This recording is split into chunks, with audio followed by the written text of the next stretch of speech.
Biology में अगर कुछ भी नहीं पढ़े हो तो भी विश्वास करो 90% दिलाकर रहेंगे आप सभी को। बस करना कुछ नहीं है, जितनी वीडियोस मैं आपको एकदम कंटेंटफुल बनाकर दे रहा हूँ इन सारी वीडियोस को देख लीजिए। बायोलॉजी की हर एक वीडियो आपको हमारे चैनल के प्लेलिस्ट में मिल जाएगी। आज के इस वीडियो में हम बात करने वाले हैं UP board exam 2024 class 12th biology के बहुविकल्पी प्रश्नों की। और बहुविकल्पी प्रश्न कहाँ से कहाँ तक के पाठ के शामिल हैं? पाठ 1 से पाठ 3 तक। क्या बहुत ढेर सारे प्रश्न हैं? नहीं, वो प्रश्न हैं जो मोस्ट इम्पॉर्टेंट हैं। ऐसे हम सारे पाठ के वीडियोस अपने चैनल पर अपलोड करेंगे। ना केवल बहुविकल्पी प्रश्न बल्कि अति लघु उत्तरी, लघु उत्तरी, विस्तृत उत्तरी और हर एक टॉपिक को अच्छे से एक्सप्लेन भी करेंगे। तो चैनल को सब्सक्राइब कर लीजिए, बार बार जाकर प्लेलिस्ट देख कर आप पढ़ते रहिए। आपको सफलता दिलाने की हमारी 101% की गारंटी है। ठीक, तो चलिए अब हम वीडियो की शुरुआत करते हैं। हमारा पहला प्रश्न बच्चों इसमें है, आवृत बीजी पौधे में पुंकेसर है। आवृत बीजी पौधा जो होता है उसमें पुंकेसर किसमें होता है? मादा जननांग में होता है कि नर जननांग में होता है? या फिर हमारा जो पुंकेसर है इसमें लिखा है क एवं ख दोनों में, मतलब मादा और नर जननांग दोनों में होता है। और इसके बाद भी हमारे पास एक ऑप्शन है, इनमें से कोई नहीं। तो बच्चों आप सभी ने पढ़ा ज़रूर होगा, आवृतबीजी पौधे उनको कहते हैं जो आपके जो हैं पुष्पी पौधे होते हैं। तो पुष्पी पौधों के जो यहाँ पर जो इसका उत्तर हो जाएगा, जननांग की बात करें तो नर जननांग में जो है आपका पुंकेसर होता है।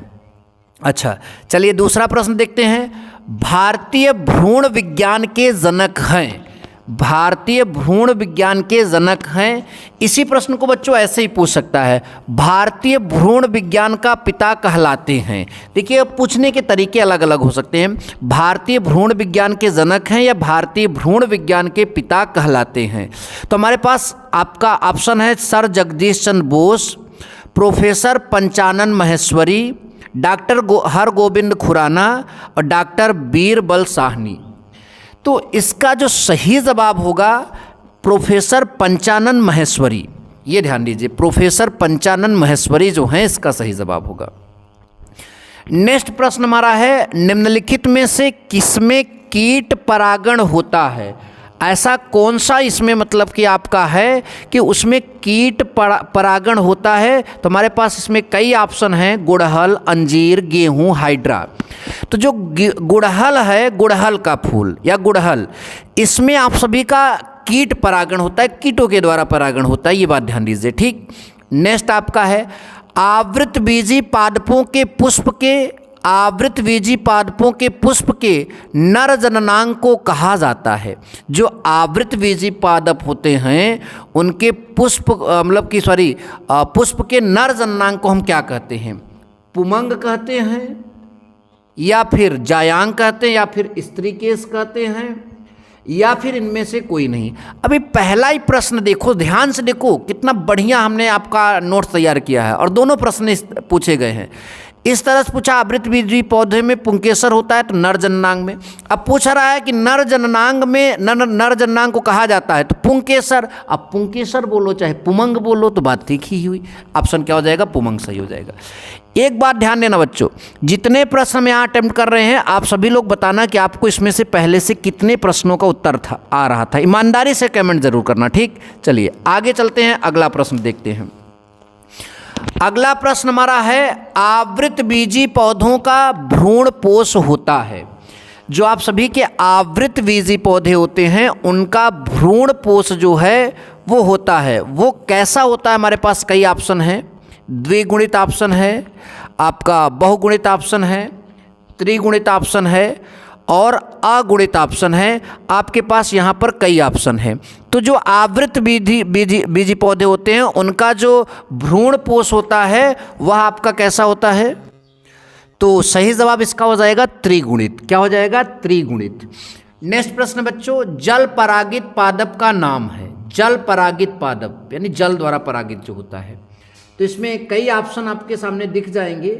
तो कौन सा ऑप्शन सही है? आप सोचिए, क्या मटर का पौधा जो है जल में हो, मतलब जल में रहकर मतलब कि बीज उज बनाता है, फूल बनाता है? नींबू का पौधा ऐसा करता है? नहीं करता है। तो कौन सा ऑप्शन होगा? हाइड्रिला। तो सही जवाब आपका हो जाएगा हाइड्रिला। ठीक, कभी कभी कुछ भी ना आए तो भी आप इस तरह से सेंस लगाकर जो है अपना दिमाग लगाकर आंसर दे सकते हैं। निम्न में से कौन सा पौधा कूट फल है? भैया कूट फल आप सबको पता है सेब होगा, इसमें कौन सी बड़ी बात है। ठीक, सॉरी, हमने यहाँ पर जो है नहीं सही है। आभासी फल जो है आपका सेब होता है और कूट फल भी यहाँ पर जो है आपका क्या हो जाएगा? सेब। हमें थोड़ा एक बार आम पर गया हमारा ध्यान, लेकिन आम नहीं, यहाँ पर क्या हो जाएगा? सेब। तो कूट फल आपका क्या हो जाएगा? सेब। नेक्स्ट आपका है घास परिवार में बीज पत्र को क्या कहते हैं? जो घास परिवार है उसमें बीज पत्र होता है उसको क्या कहते हैं? तो ध्यान सुनिएगा, बहुत सिंपल आंसर इसका, प्रशल्क कहा जाता है। क्या कहा जाता है? प्रशल्क। नेक्स्ट हमारा है एक परागकोश में परागधानियों की संख्या होती है। ये तो आप सबने रटा ही होगा, एक परागकोश में परागधानियों की संख्या कितनी होती है? तो ये बात आप ध्यान दीजिए, ऑप्शन नंबर क ही सही होगा, 4 होते हैं। कितने होते हैं? 4 होते हैं। और नेक्स्ट आपका है आवृत बीजी पौधों के भ्रूण पोष में गुणसूत्रों की संख्या होती है। जो आवृत बीजी पौधे होते हैं उनके भ्रूण पोष में गुणसूत्रों त्रिगुणित होते हैं। पहले से पता है भैया, कुछ क्वेश्चन हुआ तो एकदम अलग अलग तरीके से पूछ ले रहा। त्रिगुणित अभी हमने एक जगह बताया था, तो 3x हो जाएगा। ऐसे भी अगर आप जो कि मेरे वीडियो को ध्यान सुनिए कि मैं कैसे पढ़ा रहा हूँ, कि अगर आप ऐसे भी ध्यान मतलब कि टिक मार कर आते हैं तो भी आप अगर नहीं जानते रहेंगे तो भी आपका आंसर वहाँ पर बन जाएगा। नेक्स्ट हमारा है निम्नलिखित में से किसमें 23 गुणसूत्र होते हैं? ऐसे कौन से ऑप्शन हैं जिसमें हमारा कितना गुणसूत्र होता है? 23 गुणसूत्र इसमें से किसमें होते हैं? ये हमें यहां पर जो है बताना है। तो देखिए, पहला ऑप्शन है स्पर्मेटोगोनिया में, दूसरा युग्मनज में, तीसरा द्वितीयक यूसाइड में, और अगला है आपका यूगोनिया में। तो आपको पता होना चाहिए द्वितीयक यूसाइड में जो है 23 गुणसूत्र होते हैं। कितने गुणसूत्र होते हैं? 23 गुणसूत्र, एकदम याद कर लीजिए। बोर्ड एग्जाम के इंपॉर्टेंट प्रश्न हम यहाँ पर आपको बता रहे हैं, कोई इधर उधर के प्रश्न बिल्कुल नहीं है। नेक्स्ट है स्त्री में अंतररोपण के समय भ्रूण किस अवस्था में होता है?